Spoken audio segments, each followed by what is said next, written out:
àwọn agbébọn tún jí olórí ìlú kan lọ ní Zamfara. Ní báyìí àwọn ọlọ́pàá ti sọ pé àwọn pàápàá kò tí ì gbọ́ rárá sí ìṣẹ̀lẹ̀ ìjínigbé kan tó wáyé nílùú Kasuadaji níjọba ìbílẹ̀ Karanamoda nípínlẹ̀ Zamfara lọ́hùn-ún lápá òkè ọya ilẹ̀ wa, ṣùgbọ́n wọ́n láwọn yóò bẹ̀rẹ̀ ìwádìí nípa ìṣẹ̀lẹ̀ ọ̀hún táwọn yóò sì fi òótọ́ múlẹ̀ dáadáa ná kó tó di pé àwọn máa mọ ohun táwọn máa ṣe nípa ẹ̀. Ìròyìn nípa ìjínigbé ọ̀hún tó tẹ Aláròyé lọ́wọ́ fìdí ẹ̀ múlẹ̀ pé láàárọ̀ kùtùkùtù ọjọ́ tọ́sídẹ̀ẹ́ ọjọ́ 23 oṣù yìí làwọn jàǹdùkú ajínigbé kan ya wọ ìlú Kasuadaji níjọba ìbílẹ̀ Karanamoda nípínlẹ̀ Zamfara tí wọ́n sì jí olórí ìlú náà Alhaji Ibrahim Saki Fada gbé sá lọ pátápátá.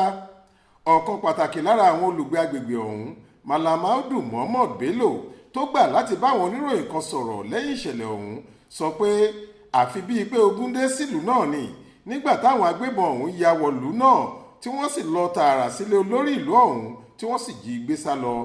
A gbọ́ pé àìmọye ọta ìbọn làwọn jàǹdùkú ajínigbé náà yìn sókè láti fi dẹ́rù bà àwọn aráàlú tí wọ́n lè fẹ́ gbìyànjú láti gba olórí ìlú wọn yìí sílẹ̀ lọ́wọ́ wọn.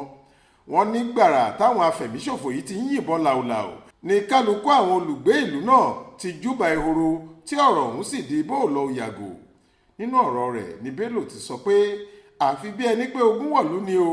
Láàárọ̀ kùtùkùtù ọjọ́ tọ́sídẹ̀ẹ́ ọ̀sẹ̀ yìí làwọn jàǹdùkú ajínigbé náà tí iye wọn kò lóǹkà ya wọ inú ìlú wa tí wọ́n sì jí olórí ìlú wa Alhaji Ibrahim Saki Fada gbé sá lọ.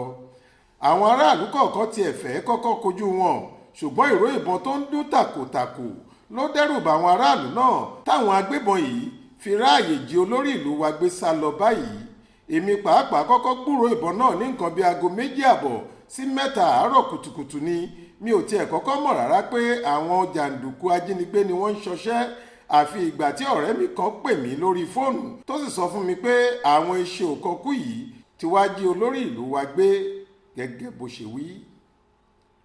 Adéwálé Adéoyè ló ṣàkójọ ìròyìn yìí fún iléeṣẹ́ tẹlifíṣàn Aláròyé online. Faith Adébọ́lá ló kà á sétí ìgbọ́ yín.